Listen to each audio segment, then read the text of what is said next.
జై జై సద్గురు స్వాముల వారికి జై.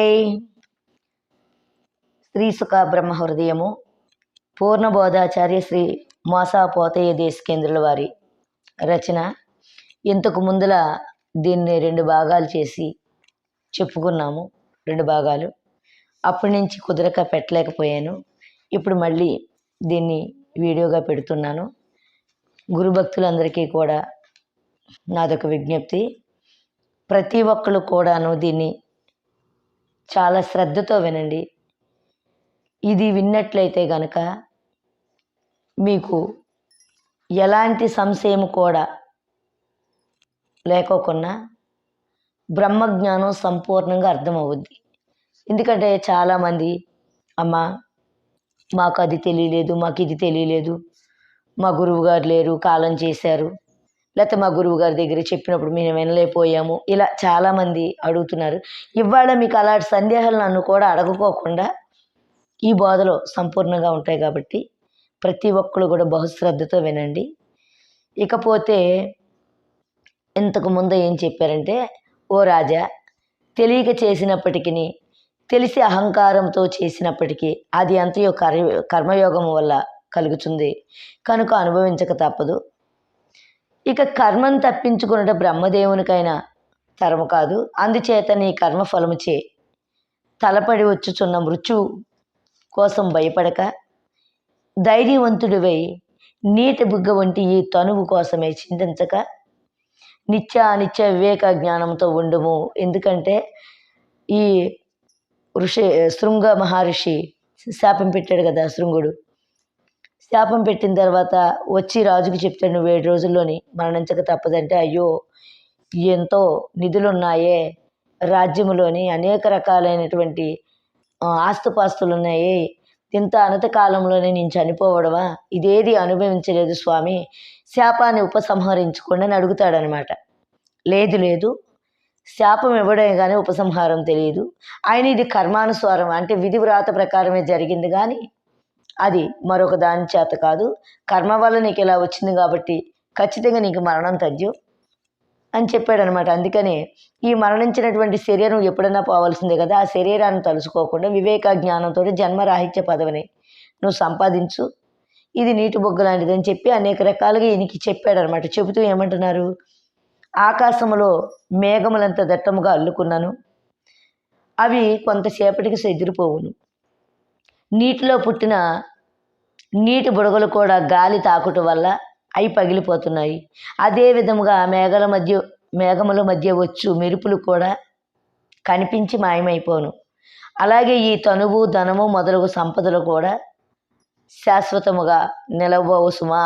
అంటే ఏమంటున్నాడు, ఈ తనువు ఎటువంటిది, ఎంత అశాశ్వతమైనటువంటిది అనే దానికి ఈయనకి మనసుకి ఊరట కలిగేటట్లుగా నిజాన్ని యథార్థంగా చెప్తున్నారనమాట. ఈ తనువు ఎప్పటికైనా చచ్చిపోవలసిందే కదా. అది ఎలా ఉన్నదంటే, ఆకాశంలో మేఘములంతా దట్టంగా అల్లుకున్నప్పటికీ అవి కొంతసేపే ఉంటాయి, తర్వాత అవి చెదిరిపోతాయి. అలాగే నీటిలో పుట్టిన బుడగలు కూడాను గాలి తాకేసరికి అవి పగిలిపోతాయి. అదేవిధంగా మేఘముల మధ్య వచ్చి మెరుపులు కూడా కనిపించి మాయమైపోతాయి. అలాగే ఈ తనువుతో వచ్చిన ధనము మొదలగు సంపదలు కూడా శాశ్వతం కాదు, అవి నిలవబోవును ఆయన. ఇక మరి ఇంకను రాజా, జీవనయాత్ర సాగిస్తున్న ఈ తనువు ఒక అడవి వంటిది. అంటే ఈ శరీరముని ఒక అడవితో పోల్చారనమాట. జీవనయాత్ర అంటే జీవుడిగా వచ్చి ఈ లోకమునందు మమకారాలతోటి వ్యవహారం చేస్తూ ఉంది కనుక ఈ అహంకారం మమకారాల్లో ఉండడం వల్ల ఇది ఒక అడవిలాగా, దీంట్లో అనేక రకాలైనటువంటి హరిషడ్వర్గాలని, మరి రాగద్వేషాదులని, గుణాలని, ఇలాగ అనేక రకాలైన ఇంద్రియాలతో 96 తత్వాలతో కూడుకుంది కాబట్టి ఈ శరీరాన్ని ఒక అడవిగా పోల్చారనమాట. ఈ అడవిలో జీవుడు ప్రయాణం చేస్తూ ఉన్నాడు. అందుకని ఇది రాజా జీవనయాత్ర సాగిస్తున్న ఈ తనువు ఒక అడవి వంటిది. ఆ అడవిలోని ఏ మృగాలు ఉన్నాయి అంటే, కామ, క్రోధ, లోభ, మద, మాత్సర్యములనే హరిషడ్వర్గము వలన భయము కలుగుతున్నది. అంటే ఈ 6 వల్లనే భయము. ఎందుకంటే కామక్రోధ లోభ మోహాలు ఎవరికైతే ఉన్నాయో వాళ్ళకి శత్రువులు కానీ మిత్రులు కానీ బయట లేరు, అన్నీ దీని లోపలే ఉన్నాయి. అవే మృగాలు. నచ్చిన వారిని స్నేహితులు అంటది, నచ్చని వారిని శత్రువులు అంటదనమాట. అందుకని అవి ఉన్నాయి కదా, అందులోనే ఈ భయం కలిగిస్తున్నాయి. ఇంకా దార్యేషణ, ధనేషణ, పుత్రేషణ అనే 3 ఈషణత్రయములు పొట్టకై కోట్లాడు పక్షులు గోల వంటిది. ఇప్పుడు ధనేషణ అంటే భార్య యందు అనురాగం. పుత్రేషణ అంటే పుత్రుల యందు ప్రేమ. దార్యేషణ అంటే ధనమున యందు ఆశ. ఈ 3 కలిపి ఏమైనయి? ఇవే పొట్ట కోసం కొట్లాడు పక్షులన్నాడు. అంటే ఈ ఈ ఈట్లితో నలిగిపోయే ఉంటాడు. నా పిల్లలు, నా సంసారము, నా భార్య, నా కుటుంబము, నా ఆస్తిపాస్తులు, ధన కనక వస్తు వాహనాలని, గృహరామాది క్షేత్రాలని ఇలాగ అహంకారం, మమకారాలు ఏర్పరచుకొని ఈ లోకంలో ఉన్న విషయాదుల్లో మునిగిపోయి వాళ్ళని పెంచడానికి లేకపోతే వాళ్ళ కోసం పాటుపడి అనేక రకాలైనటువంటి కర్మలలో బంధించుకుపోతాడనమాట. అందుకని ఆ కర్మలన్నీ ఎలాంటివంటే 2 పక్షుల ఆకలికి చిన్న ఆహారం దొరికితేని అది నాది ఇది నీది అని చెప్పి 2 ఎట్లా గోల చేస్తాయో అలాంటి గోలతో ఉన్నాడు ఈ 3 ఈషణత్రాలని పట్టుకొని. అలాగా వ్యసనములకు చిక్కుకొనుట. ఇక ఈ పక్షులాగా ఇలా కొట్టుకుంటున్నాడు ఈ 3 ఏది దారేషణ, ధనేషణ, పుత్రేషణలో పడిపోయి. తర్వాత వ్యసనాల్లో ఎలా చిక్కుకున్నాడు? తను వ్యసనము, ధన వ్యసనము, మనోవ్యసనము, సేవకాయ వ్యసనము, ఉత్సాహ వ్యసనం అలాగా 7 వ్యసనాలు ఉన్నాయి. ఈ వ్యసనాల్లో ఎలా తగులుకుపోయాడంటే ఒక సింహము నోట పడడం లాంటిది అంటాడు. సింహం నోటి పడితే ఈ మనిషి ఎంత గిజగిజలాడిపోతాడో, అది నన్ను తినేస్తుంది, ఇంక నా బ్రతుకు శూన్యమైపోయింది, నేను వ్యర్థమైపోయింది, ఎంత సంపాదిస్తే ఎందుకు, వచ్చి సింహం నోట పడ్డాను అనుకుంటాడు. అలాగే ఈ మనిషి వ్యసనాలనే సింహం నోట పడిపోయి ఆ వ్యసనాలలోంచి తప్పించుకోలేక బయటికి రాలేక అందులో పడి నలిగిపోతాడనమాట. అందుకని సింహంతో పోల్చారు.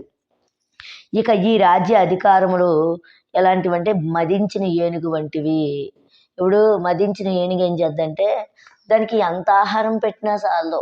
అది అన్ని జంతువుల కన్నా పెద్దది కాబట్టి అదేం చేద్దంటే చెట్లు, ఆకులు, అలాలు, రబ్బులు దాని ఇష్టం దాని బలంతో ఎలాగన్నా విరిసి పడేసి ఇంకా అవసరమైతే దానికి విచక్షణ జ్ఞానం లేదు కాబట్టి మనిషిని కూడా తొక్కు పడేస్తుంది. అలాంటి మదించిపోయిన ఏనుగు వంటిది అంటే ఈ నేను అనేది దేహంలో ఉన్న నేను అలాంటిది కనుక దానికి విచక్షణ జ్ఞానం లేదు కనుక జనన మరణాల యొక్క విచారణ లేదు కనుక తన యొక్క స్వరూపాన్ని తాను ఎరగలేకపోవడం వల్ల ఈ ఏనుగులాగా వస్తుంది, పుడుతుంది, వస్తుంది, చస్తుంది, పోతుంది, వస్తుంది, ఇలా జనన మరణాలు పొందుతూ ఉంది. అందుకని దీన్ని ఏమన్నాడంటే నేను అంత అధికారిని, నేను ఎమ్మెల్యేని, నేను ముఖ్యమంత్రిని, లేకపోతే నేను ఇంటికి యజమానిని, నేను ఒక తండ్రిని అని నేనని ఆ అధికారాన్ని పట్టుకొని వేలాడడం వల్ల మదించిన ఏనుగుతో పోల్చారు. ఆ అధికారంతో పోరాడడం వల్ల ఏమవుతుందంటే ఆ ధనదాహం అని అధికార దాహం వదులుకోలేక చచ్చే వరకు కూడాను ఈడ అహంకారం పోదనమాట. అందువల్ల మళ్ళీ వస్తూ ఉంటాడు. అందుకని ఏనుగుతో పోల్చాడు. ఇక లోక వ్యవహార తాపత్రయాలు దుఃఖమునకు లోక వ్యవహార తాపత్రయాలు దుఃఖమునకు మూలమై ఉన్నది. ఇప్పుడు ఈ లోకంలో అనేక వ్యవహారాలు చేస్తూ ఉంటాం.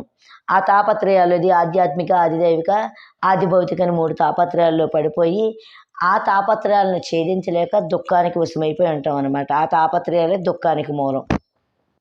అజ్ఞానాంధకారం వలన మానవుడు ఈ విషవలయములో చిక్కుకొని నిత్యానందం పొందలేకుండా ఉన్నాడు.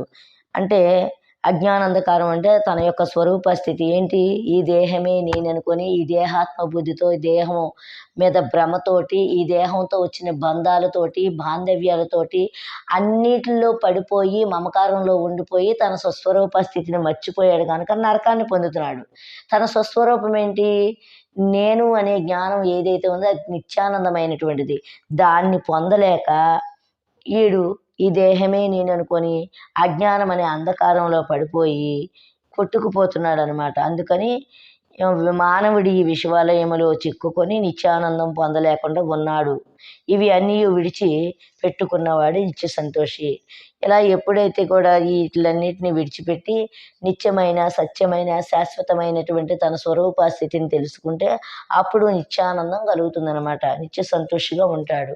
అందుకే బ్రహ్మానందం పరమసుఖదం కేవలం జ్ఞానమూర్తింద్వాతీతం గగన సదృశం తత్వమసాది లక్ష్యం అన్నారంటే తనను తాను ఎరిగినటువంటి వాడికి ఎప్పుడు బ్రహ్మానందమే. ఆ బ్రహ్మానందమే పరమసుఖాన్ని ఇస్తుంది. అది ఎలా అంటే కేవలం ఒక జ్ఞానం వల్లనే అది అందుతుంది అని చెప్పుకొచ్చారనమాట. సరే, ఈ వీడియో ఇంతటితో ఆఫ్ చేస్తూ మళ్ళా రేపటి భాగంలో కలుసుకుందాం. జై జై సద్గురు స్వాముల వారికి.